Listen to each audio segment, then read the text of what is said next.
and welcome to my channel. If you are new here, hi, hey, hello, my name is Meg and we do crafty things here. So if you like crafty things, please do consider subscribing. And if you are a returning subscriber, thank you so much for subscribing and tuning in to another video. So today we're going to be doing a quicker video. It's going to be quick, but highly requested. And that is actually going to be a tutorial on how I finish off my keychains and wall hangings, what I call my tapestry ends. So if you're new here, here are some examples of what I'm talking about. You guys may recognize this cute little Spider-Man keychain we did recently. And it's just the macrame ends. I think it makes it look so clean and like finished. We see it again here on the Halloween knot-along I did it. And I also did it on this bird tapestry. And then I also did it, this was knotting dangerously. The first time I tried the upside down alpha technique as well as these ends. So the ends are a little bit wonky, but we progressed. It's nice and clean now. I've got it figured out. And actually this bird speed knot, I actually did like a mini tutorial at the end of this for these ends, but obviously it wasn't labeled and people couldn't find it. So I've been getting tons of questions all the time on how I do the ends, so I thought finally I would sit down and do a video solely dedicated to how I do these ends. So I'm going to be putting these ends on this cute little keychain here, and this is bracelet book pattern 33775. Now I've been doing a lot of knotting on my own because I've just been feeling really down and not very creative and just exhausted, so I've taped down to the string box because I wasn't sure if I was going to film a tutorial or not with this, so please excuse the box. I didn't want to waste a bunch of tape ripping this off and then taping down to the table again when honestly we just don't need to. So we're gonna leave it on here, so please excuse that, but I do have it on this cute little keychain clip I got from my local craft store. And enough blabbering, let's just jump into this. So ideally, to do this method, your base strings would be divisible by 4. Not always the case, like in this pattern, and I'm going to show you what to do in that case so we cover all the bases. So if you're not good at math, you can actually count out 4 strings, 4 strings, 4 strings, and as you can see, our last group has 2 bass strings, and I'm going to leave my knotting string in there to make 3. I'll explain why when we get to that point, but let's sweep all of this aside and focus just on the first group of 4 here. Okay, so this technique is comprised of square knots, and like your forwards and backwards knots in your friendship bracelets, your square knots are comprised of 2 halves. Now, unlike a forwards or backwards knot, it's kind of like you can start with your right hand side or your left hand side, but I would recommend whatever you do, you keep it consistent throughout. Okay, and that's because if we look at our our actual ends here, I'll grab an example here. The bird wall hanging, for example, and it may be hard to see with the white and the texture of the string, but a square knot has a bump that occurs on the side. So if you're not knotting the knot the same way every single time, the light could hit it funny and it could look a little weird. I've never done it, so I don't know if it's really super noticeable or not, but I would recommend for the neatest look to do either your left side first all the time or your right side first all the time. I do my left side first all the time and I don't change that, so I always remember that I do my left side first. So to make a square knot, you're going to separate out the leftmost and rightmost strings in your group of 4, and your 2 strings in the center are going to be your bass strings. Starting with your left string, you're going to make a 4 like you were doing a forwards knot over your bass strings. You're going to take your rightmost string and you're going to lay it over the horizontal leg of your 4 shape, and then pull it under that horizontal leg and the bass strings and pull it up through the loop of the 4. And then pull it tight. And now to complete the square knot, we have to do the opposite.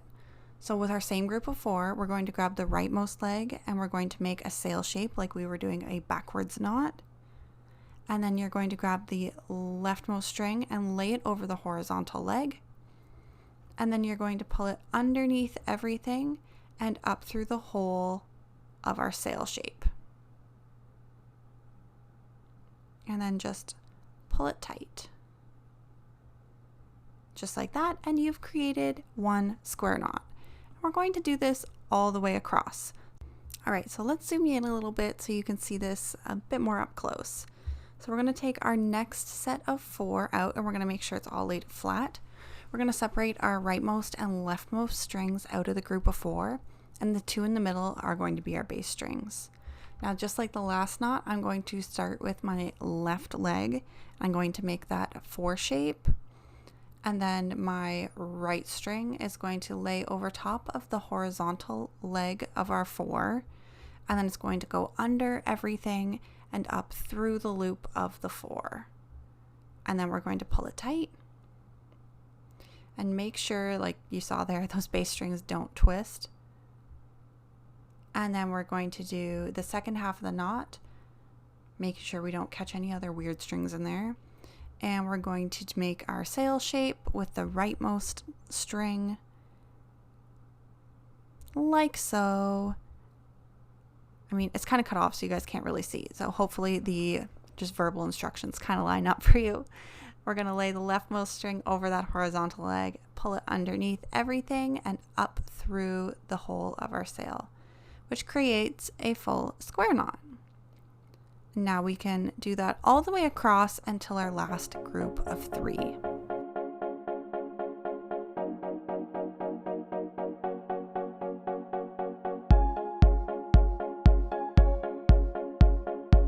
Okay, so now we've reached our uneven group, and you can encounter 2 different situations here. So in this situation, I have 2 bass strings left. You can't make a square knot with just 2 strings. So for that reason, I'm going to leave my knotting string in, because you can make a square knot with just 1 bass string. You could also encounter a situation where you have 5 bass strings left, so you would have a full group of 4 and obviously only 1 extra, in which case leaving your leading string in would only give you a group of 2, which again, you can't do a square knot with. In that case, I would suggest you just add your additional string into your bass strings. Now here, of course, I don't want this pink to show in my ends. Like, I don't want the pink to be part of the knot. So what I'm actually going to do is I'm actually going to tuck this underneath the outermost bass string, and I'm going to pull it into the center and make the pink my bass string. So with the pink in the center, we can now do our square knot as normal, just treating the pink as if it was our bass strings in all of our other square knots. So I'll use my left side first. I'll make that 4 shape, pull the right over top of the horizontal leg, and then underneath and up through the hole, and then do the second half, of course, with my right string first, and just treat it like you did all the other ones. There we go. We have got square knots all the way across, and we can move on to our second row. Okay, so for our second row, we need to create this kind of staggered effect. So you see 2 square knots, and in between them on the next row is 1 square knot, which effectively makes our triangle shape. So I've pulled out all 8 strings for our 2 rightmost square knots. I'm going to pull out the group of 4 that's in the center. So you should have the 2 leftmost strings in the right hand knot and the 2 rightmost strings in the left hand knot. And that's going to make up our new group of 4. Now, using this group of 4, we are going to do a square knot, just like we did on the row above. No big deal. And what this is going to do is this is going to create that staggered effect, so it's not just like individual lines of square knots all the way down the bottom of your work. So just like before, I've taken out the right and left sides. I like to start with my left hand side. You can start with the right. It really doesn't make a difference. Just like I said at the beginning there, I would suggest you try and stick to the same way, just because the light can hit it. And if you're looking up close, or if you're using a shiny string that doesn't have as much texture as like this string does, it may be more noticeable. This string, by the way, my bass strings, is Aunt Lydia's Fashion 3. I know someone will ask, someone always does. So now the 2 strings that we left out in that left knot, the row above, we're going to use in conjunction with the 2 rightmost strings of the square knot right next to it. And we're going to just make a square knot just like we did before. And we're going to take this approach all the way across. So you're going to take the innermost grouping of 4 between the 2 knots above and create a new square knot there. And now when we reach our group of 3, I'm still going to do the same thing. I'm going to pull out 4 on our row below, and I'm going to just rotate that pink inwards. So again, it's a base string. And once we've got a couple rows done like this, I'll just cut the pink string out completely. And I'm going to go ahead and do my square knot here and just hide that pink again, just like before. And people will be none the wiser. So now when we move back over to our rightmost side, we see these 3 strings hanging out the side here of our pattern, the ones we didn't use, and we're not going to use them. The 2 from the knot above that very first row, we're not going to use them. Flick them right to the side. We're done with them. And now we need to make a group of 4 again. So the next 2 strings on the rightmost side of that outer knot, also flick it to the side. And this is how we create the tapered triangle shape. So using the innermost 4 strings from the 2 knots above, we're going to create our group of 4, which we make our square knot with.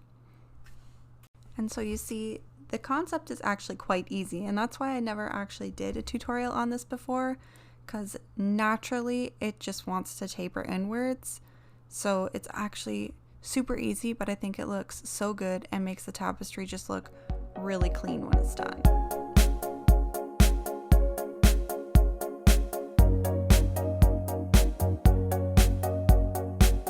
And at this point, you guys can see, because I've twisted that pink under multiple strings and it's locked into a couple knots, I actually just left it out on the left hand side there, so I don't have to worry about continuing to hide it. And we'll just continue on this way. We'll take the innermost 4 strings from the 2 square knots above to make our new group of 4 and create a new square knot with it. And we'll do this all the way down until there is only 1 square knot left at the bottom of our project.